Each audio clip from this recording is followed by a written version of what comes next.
ำแบบธรรมชาติเผ็ดอยู่บ่นะจัดการนี่แหละของแท้เลยนี่โอ้มาเด้อมาเด้อไปได้หมดได้มาเลยเร็ว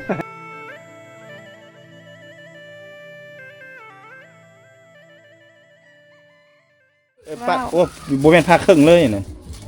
มือได้บาดมือได้โอ้ยขยันดิเสียวดิเบิ่งนี่เจ้าจับแบบเสียวดินี่เป็นชาแล้วอ่ะมีพามังใหม่ก็ได้ไปนี่ก็ได้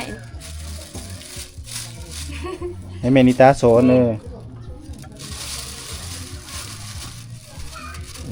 ยันบาดมือบ่แม่นหรอกเคยกินแบบลาวจ้ะเคยกินเนาะธรรมชาติเคยกินแบบใส่เป็นนัวเตียวพอเลยพอเนาะอันนี้ยังบ่ครบได้นี่โอ้มีต้องมีหมักเล่นพร้อมคักแท้นี่ปดให้ม่วนมันบ่เห็นหน้าจ้ะFC อยากเห็นคนงามเด้เล่นที่ตาคนงามเอาอ่อนกว่าผ้านะครับนั่นนะเดี๋ยวตามบ่มีกะปิบ่ครับตามใส่กะปิแห้งแซ่บนี่จะปาดแบบนี้ชนะนี่บ่สอนน้องเพิ่นดีไปเลยเดี๋ยวมาสุ่มโพดพอกันเนาะด้วยตามใส่ไปเด้งทำแบบธรรมชาติเผ็ดอยู่บ่ปวดร้อนใส่ทางนั้นซ้อมพักนั่นแหละคักแหละตัวหมอด้วยท่านผู้ชมต้องกินด้วยกันด้วยเหลือในนั้นเลยนะกินบ่เห็ดบวบเลยเด้อมากินกระเจี๊ยบตำข้าวปุ้นนะใส่กะปิเองแซ่บเดี๋ยวมันลายพุดโบลายได้น้อยบ่น้ำปรุงแล้วแหละมันน้อยบ่ใส่หมดโลใส่ไปบอกมันสิบ่ได้ยินเกลือเป็นนัวติบ่นะเขามื้อนั้นค่อยซื้อโลนึงต่ำจนหมดเขากินนั่นรสชาตินะเขามักกินอะไรได้ก็ที่ตาเห็นแล้วอยากตำให้กินอยู่ค่ะตัวยาแหละอยากกินซีมือพี่สาวอยากกินซีมือมินิตาบอกกระซีมก่อนแหละซีมเบิ่งมันโอเคก็จัดการเลยเอามาใส่เลยเนาะใส่เลยนะจัดการบ้าอะไรล่ะไม่ได้ซีมเลยเจ้าโบะนะหมักนาวนะโบตำหมักนาวนะยันมันโบนส่งเบิ้งตามเอาเจ็บมือจะได้นั่นได้ซีมกันอยู่หัวแต่ละโกลก็บุกนะติดเป็นไรอย่างมาลำไปจากอีเทอร์ได้ดึงเป็นหัวตั้งตัวโรคกินบวกกับเป็นน้ำลายซีมมันรู้ป่ะนี่ตากล้องนี่คือน้ำลายน้ำอะไรตากล้องซีมมันรู้เป็นอะไรเป็นอะไรเอาเมนิตานั่นอีกเป็นเหมือนตะเกียบประเด็กใส่ระบบใส่แล้วชื่ออะไรซีมนะขออนุญาตซีมนะหนอนอะไรเนี่ยบัดเหมือนบัดเนี่ยบัดไปนอนนะบ่อยู่ในอะไรกับมันนั่นอยู่ในอะไรแซ่บบ่อันตรายงามเสียมึงดูพอดีด่าบ่ชมบ่ส้มก็ใส่เลยแหละชมบ่หรือบ่ชมเสียมึงเดี๋ยวประเด็กใส่อีกนะเขาเบิ่งนะคือสิแบบบ่ฟุกประเด็กบ่ได้ชมบ่หรือยังใส่เลยกระแซ่บเลยชมแล้วบ่ส้มแต่ก็บ่ส้มแซ่บเลยดิแซ่บแล้วบ่โอ้แสดงว่าผ่านแล้วสินะผ่านเลยดิใส่น้ำปลาแดกเนาะนั่นแหละตุ่มเครื่องบดครบดีแล้วกินแถวนอกทำแบบนี้เลยเนาะเดี๋ยวนี้ก็เซฟแล้วนะแบบนี้ก็มาเลยไปเท่าไปล้างมือมาเลยเอาเมียนไปดิแกตาเมียนแม่ชูลื่นเด้อเมียนแกไปมาเอาชูลื่นเลยครับจ้าเอาชูลื่นจ่ายมาเกิดจ่าไอมาแม็กไปเก็บเครื่องอุปกรณ์เอาไว้ทางพุ่นก่อนก็ได้เอาไว้ทางข้างทางพุ่นละทางหลังหน่อยเราจะไปลงหน่อยนี่ถอกเส้นถอกกระซามเลยน้ำออกมันระบายหน่อยในกระซามเดี๋ยวฟ้าวเดี๋ยวยังบุญเห็นตอนถอกให้น้องไปก่อนเอาจะฟ้าเด้อเอาเลยนี่แหละของแท้เลยนี่ยอด เดินน้ำลายเอาดอกดาดอะไรกินเลยเลยอร่อยมากปลาเทียนน่าจะนั่น นอดนั่นน่ะ มานี้ป้อมสลิมเลยใช่ไหม เอามาเลยแม่สุรินทร์นะกูสินะ สลิมกิน กินเลย เอาไปกินเจ้ามาเขาจะถ่าย จะบ่อยาก สลิมน่ะ รอกินโลด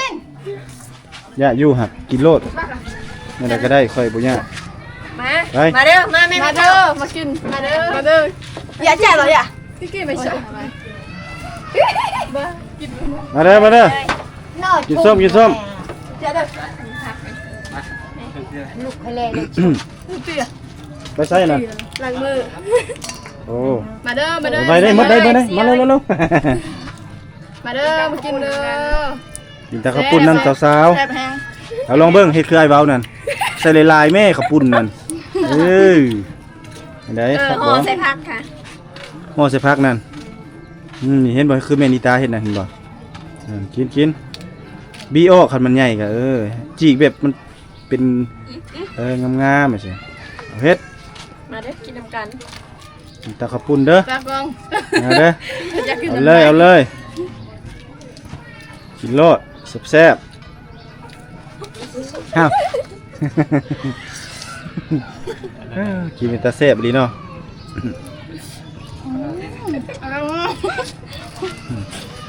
การควายกิน ค่อยกินแบบยำกบคักเถอะได้ลองปลูกเบิ้งเถอะเจ้าสลัดนั่น ไว้ประกาศมันอ่ะเอามาประกาศประกาศแบบนี้ มันไก่พวกน้อยกล้องจังมันไก่พวกแล้วมันเห็นถ้าเอากล้องค่อยเอา น้ำจะบอกมา ในนะ รถไทยไม่ได้คิดเลย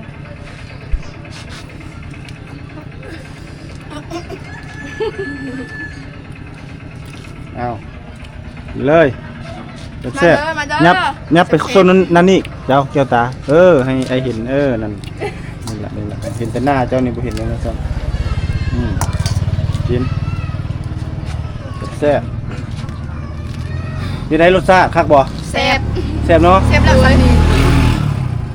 มีเครื่องครบเครื่องกับกันนั่นนี่แหละทั้งแซ่บใส่หลายๆครับปุ่นนั่นกินบ่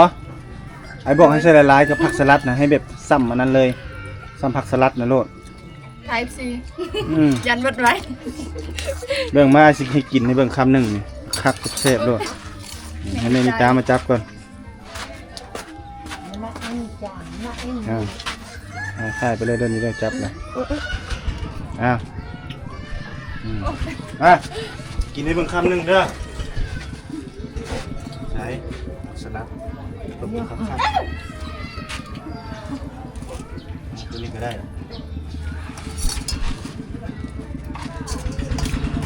แกรสชาติมันอันนั้นมันล้นไหม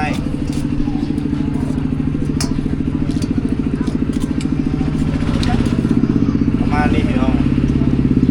ห่อหลายๆครับผม ที่ไหลไปเลยเหงาจบ แต่ไม่ได้มาเลยใช่ไหม ประมาณนี้แหละครับใช้ตัวใดแน่ เอามือเลยไม่ได้ตายกินน้ำลายกินน้ำลาย กินโลด เอาเลย อ่า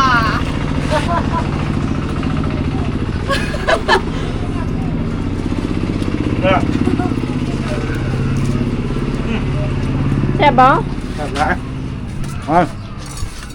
กินโลดกินโลด อะไรหรอกอ่ะฮะเอาแม็กบุกยินบ่ เส้น มาหรือบ่แม็กฮะ บ่เห็นเอาแม่จะมาได้ใช่ไม่ใช่ไหม คือว่าไปกลมันบ่มาหรือบ่กลมัน ยัง ยังเนาะ ว่าบ่ได้ กินรสมีจะเผ็ดปานใดเนาะ โดย เผ็ดพอดีบ่กินเผ็ดหลายกับบ่ได้เนาะเจ็บท้องเนาะ โดยเจ็บกระเพาะบ่ได้ เจ็บกระเพาะ เจ็บท้อง เจ็บท้องเจ็บกระเพาะอันเดียวแหละ มันกินหัวลงแบบก็ได้ที่ ได้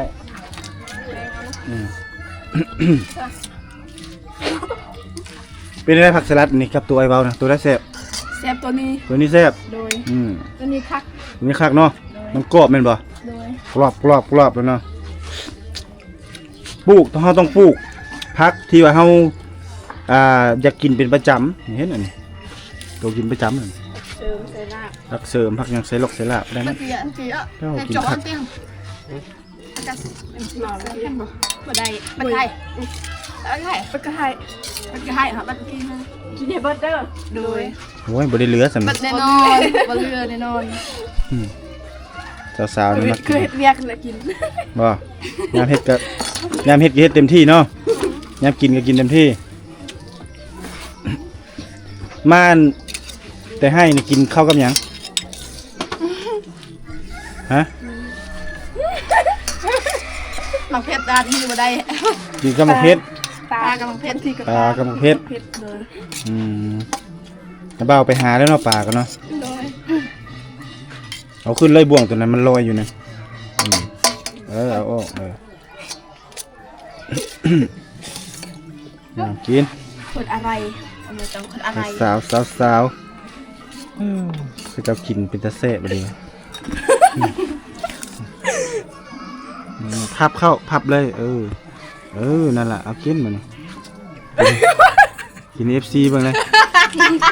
เบิ่งได้อย่าไปยั่วกันหัวเส้นข้าวปุ้นออกดังบ่เอาได้ออกปลดออกทางดังแล้วตายแล้วบ่เนี่ย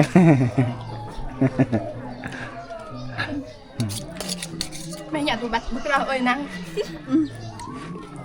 ตามขายก็ได้ขายบ่ถ้าสมมุติซื้อข้าวปุ้นมาตามขายอยู่บ้าน เขาซื้อ ขายตำขายหยังเนาะ เขาซื้อ ก็จะได้ขายเนาะ โดย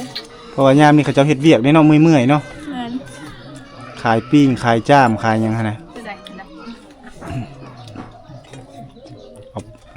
กินโลดแซ่บๆเจ้าเฮ็ดโลดเห็นแต่เจ้ากินนี่อ้ายก็ยังอิ่มเลย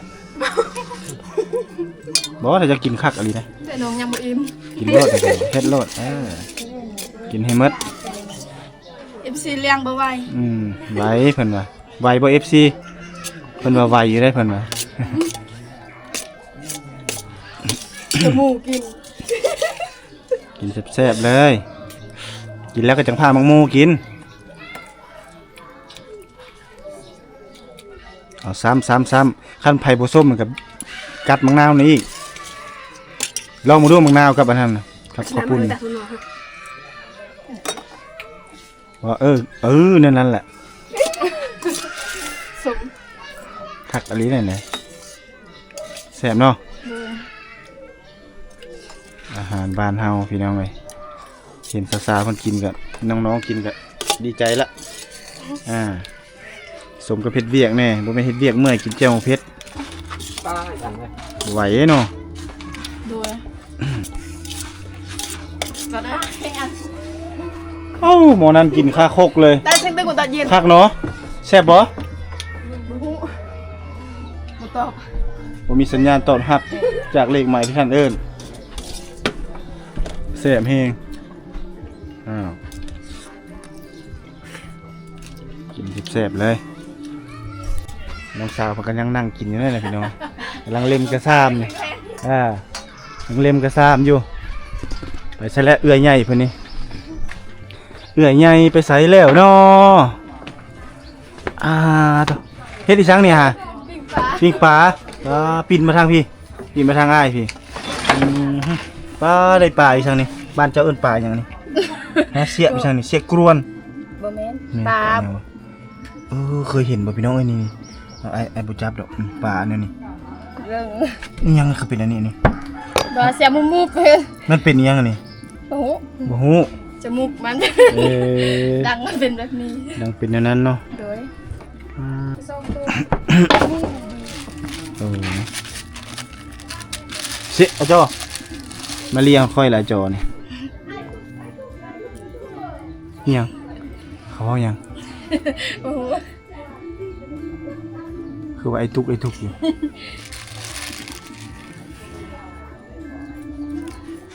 มื้อนี้ก็ไปเฮ็ดเวียกต่ออีกเนาะ โดยไปตัดล โอ้ไปตัดละมันเนาะมื้อเนาะ ำโดย มื้อฮือก็เฮ็ดได้มื้อฮือ ลก ลกมื้อต่อไปก็ฟาน ผ่าน โอ้สวนนี่นะแม่นนะหั่นเอาเนาะอันเฮ็ดฟานเอา โดย เฮ็ดมันแห้งขายเอา มันแห้งเบิ่งกะส่งโล2,000 โอ้ถ้าเจ้าเฮ็ดมันแห้งย้อนว่าราคามันอันนั้นเนี่ยเนาะ โดย โล2,000 เพิ่นก็เลยเฮ็ดเนาะ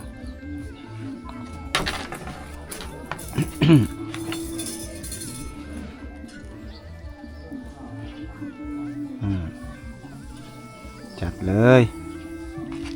เขาขึ้นเฮือนบ่จุนะคือเปิดเพลงตึมๆอยู่ กินควาย กินควายบ่นะ โดย ควายใหญ่บ่ ธรรมดา ธรรมดาธรรมดานี่ใหญ่บ่หรือว่าบ่ใหญ่ บ่ใหญ่ บ่ใหญ่ปานใดเนาะ ลูก ลูกมัน โดย เป็นหยังคือกินควาย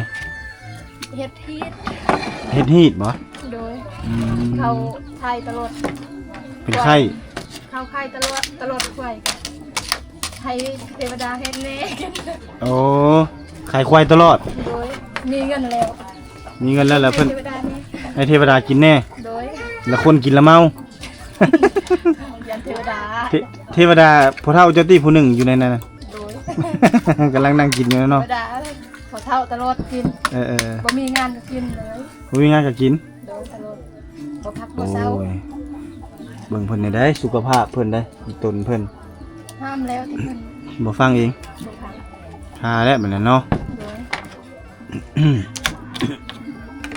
ไปอยู่ลุ่มก็ได้ ไปอยู่ร่วมก็ได้บ่บัดนี้ โดยฮอน มันจะไผซะสิเฝ้านี่ จักหน่อยไป จะได้มาพลิกเนาะมันยังบ่สุกง่ายดอกเนาะ โดย ไปนี่แหละเบียกเพิ่นตัวแรงไปใส่ตัวแรงนี่ จนได้พัก พักเนาะ โดย เฮ็ดเบียกบ่ พักเบิดแล้วค่ะ มีแต่นึ่งข้าวเป่าไฟอยู่เฮือนบัดนี้เนาะ โดย มีแต่มื้ออื่นไปมาอีก ไปไว้มื้อ โอ้น้องสาวเพิ่นดังไฟปิ้งปลาท่าเอาลงหลุมก่อนอากาศนี่โคตรร้อนเลยพี่น้องเอ้ยเพราะว่าเหื่อจนซัดออกเลยตอนนี้เนาะนี่แหละลูกหลานนั่งลิ้นนั่งหัวอ้าวตื่นแล้วบัดนี้บ่อายเพิ่นตื่นแล้วเอ้ยเจ้าบ่สบายบ่ตอดยอดอยู่เนาะไม่เท่าจ้าเนาะบ่แม่นไม่เท่าเฮ้ย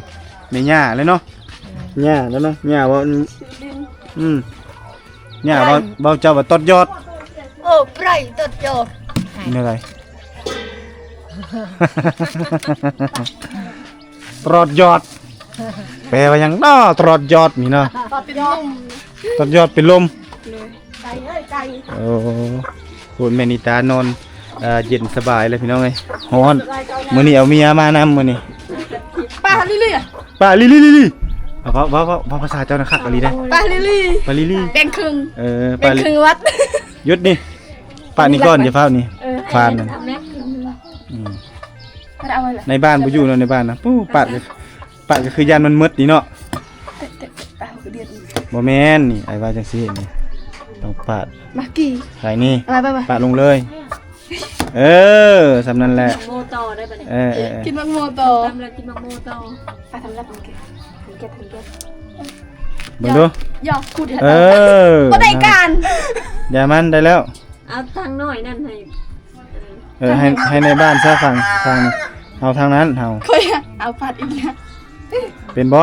เบิ่งอ้ายพาดมาไอ้สิปาดให้กินมั้ย ผัดก็บ่เป็น นะได้บ่มีปัญหาเดี๋ยวเอาเฮ็ดให้ มันไม่ยากเลยสาวๆเอ้ยนี่มาเบิ่งคือหน้าละจื้อเด้อ เวลาผ้าหมกโมแบบเฮาต้องใจเย็นๆเฮาบ่จับมีดให้มันเที่ยงๆนี่สาวธิดานี่เจะเบิ่งเวลาป้าเด้อนี่เฮากะเบิ่งให้มันพอดีแบบเฮากินนั่นน่ะครบจบของงามเห็นบ่งามเลย คือเฮาเลือกเครื่องเลือกของเฮาก็มักแบบงามๆพอดีกินซั่นคันมันใหญ่แล้วก็เอาฝากนี้นี่ประมาณนี้แหละสาวๆ ตากินแห้ง ประมาณนี้อันนี้ก็ใหญ่โพดนี่กับผ้ายิ่งผ้าอะไรก็ได้บ่ให้มันถึงมือเจ้าของ คือเบอร์คนอื่นก็ได้ ของมือคนอื่นเป็นโทษเขาอีก ขัดได้ไง เวลาสมมุติว่าเฮาจะกินนี่เลยก็ได้แต่ว่าเฮาจะสมมุติว่าเฮาจะกินแบบแซ่บๆเฮาก็เฮ็ดอันนี้ ข่อยมาไก่ แล้วก็เฮ็ดอันนี้จึ๊บมันยังหมักไก่ หมักแห่นเปลือกมาเล หมั ย กแห้งเปลือกหมักไก่เห็นไหม คนมวนประชาข่อย ก็อย่าให้เจ้าว่าภาษาเจ้าให้แหละหมักไก่บ่เอาหมักไก่เอาเลย สิใส่เห็นยัง3บ่ใส่นะอ๋อ ใส่บ่เอา นี่ ใส่ ได้ไอ้เห็นไหม เอากิน ไก่ กิน เลย ผ่าครึ่งเลย อะไรเห็นอันนี้อีกเนาะเบิ่งนี่ อืม เบิ่งกันนี่อ้าว กินมักกายกับมักกินโลด ไก่ หวานอยู่บ่ หวานหวานหวานจบเลย เอาไม่เท่าเด้มากินไม่เท่ามา เราต้องไปล้างน้ ดูแน่นะ ำ เอาไปให้แม่ไปให้แม่สุรินทร์นะ ไปซื้อบางทีกินได้ดึงก่อน เป็นไงเลย ก็ไปจับแก นี่เลย แล้วก็อันเยอะอันเยอะ โอเคแล้ว ก็ได้ไม่ใช่กินไม่ได้ เป็นหยัง ตื่นจังไข่สุรินเลยขล ฮีดเนาะ บ่เป็นฮีดใช่บ่ ำให้โดนเนี่ย คันเป็นไข่กินหยังก็บ่ได้ โดยทาฮิตอ่ะ กินได้แต่ข้าวอ่ะ จ้าเด้อยากับอะไร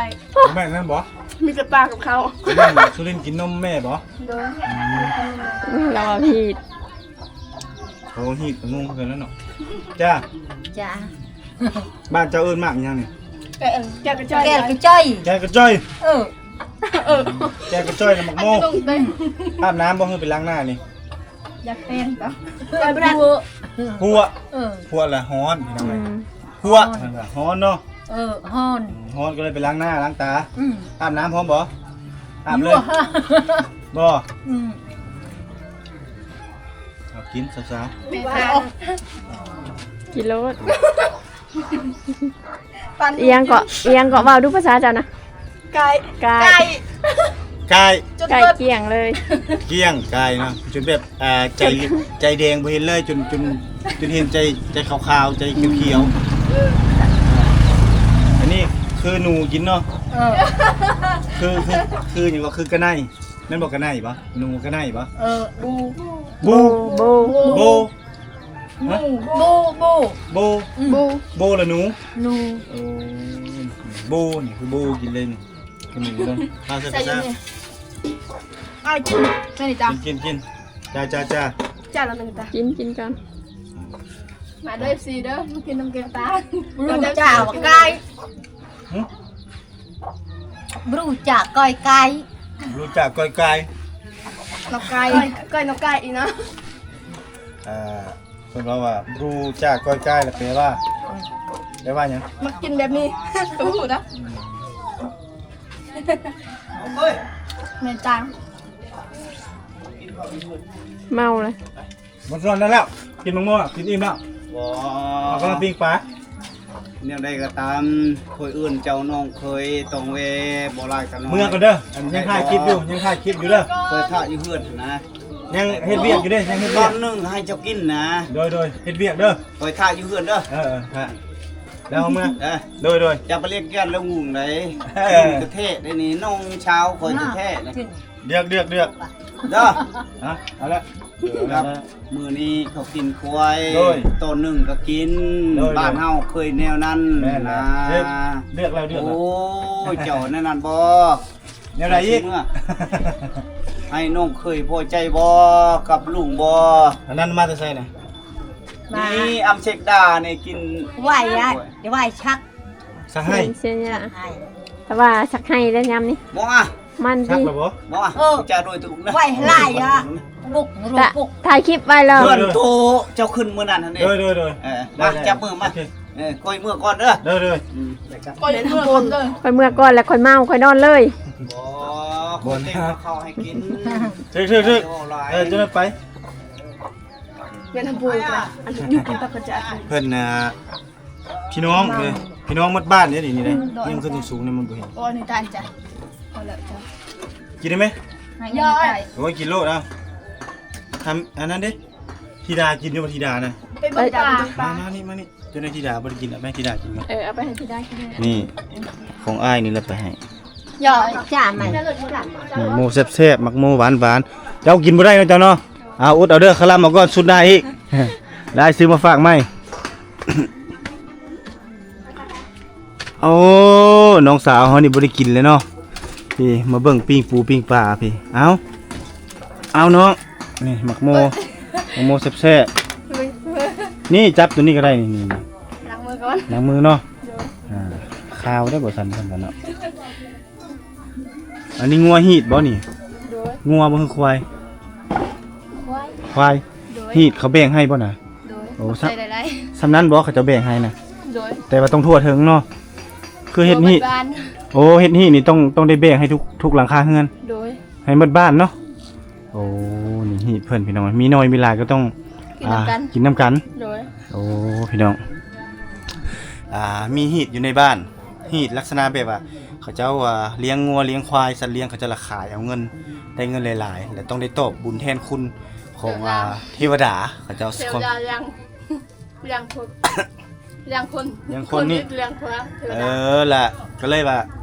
ค่างัวค่าควายนั้น โดย เฮ็ดฮีดของเทวดาลงมากิน โดย และระบีแบ่งให้กับแต่ละหลังคาเฮือน โดย อันนี้ก็คือความเชื่อเนาะของชาวบ้านโดยเฉพาะทางบ้านตุมรีเมืองตะโอยแขวงสารวันที่ประตุกได้นำเสนอให้ท่านผู้ชมได้ติดตามรับชมนี่แหละอันนี้คือวิถีชีวิตเนาะของน้องๆเพิ่น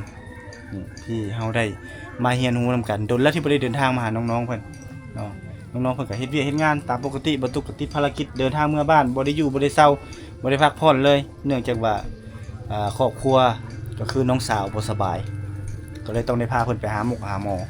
ประตูเลยบ่มีโอกาสบ่มีเวลาได้ถ่ายคลิปเนาะก็เลยบ่ได้มีคลิปวิดีโอให้ท่านผู้ชมได้ติดตามรับชมหลายมื้อหลายเว้นเติบแล้วมื้อนี้ก็หลังจากกลับมาแต่บ้านแล้วก็นอนตื่นสมามื้อนี้ก็มาเลยนี่เนาะมาถ่ายคลิปให้ท่านผู้ชมได้ติดตามรับชมเลยก็เป็นความจำเป็นภายในครอบครัวของบ่ตุกเองเนาะก็เลยต้องได้ต้องได้กลับเนาะเพราะว่าบ่ตุกก็ถ่ายคลิปกับมันทุกมื้อนี้แต่ละเทื่อมันต้องได้ลงมื้อนึง2คลิปมื้อนึง2คลิปเลยเฮ็ดให้คลิปวิดีโอนั้นมันบ่ทันเนาะก็เลยได้เสียเวลาหรือว่าขาดการนำเสนอคลิปให้ท่านผู้ชมได้ติดตามรับชมแต่ว่านับแต่มื้อนี้เป็นต้นไปก็สิมีคลิปวิดีโอให้ท่านผู้ชมได้ติดตามรับชมคือเก่าคือแต่ก่อนนะท่านผู้ชมเนาะเอาโอเคพี่น้องปิ้งปลายังทันสุกเทื่อถ้าใครมักฮักคลิปวิดีโอของบ่าวตุ๊กในคลิปนี้แล้วก็ผ่านๆมาเนาะฝากท่านผู้ชมไปติดตามรับชมใน EP ต่อไปสำหรับ EP นี้บ่าวตุ๊กเนาะแล้วก็น้องแล้วก็ทางลมพุ่นขอลาท่านผู้ชมไปก่อนนะสบายดี สบายดีบ๊ายบายอย่าเผาลืมน้องๆเลยเด้อ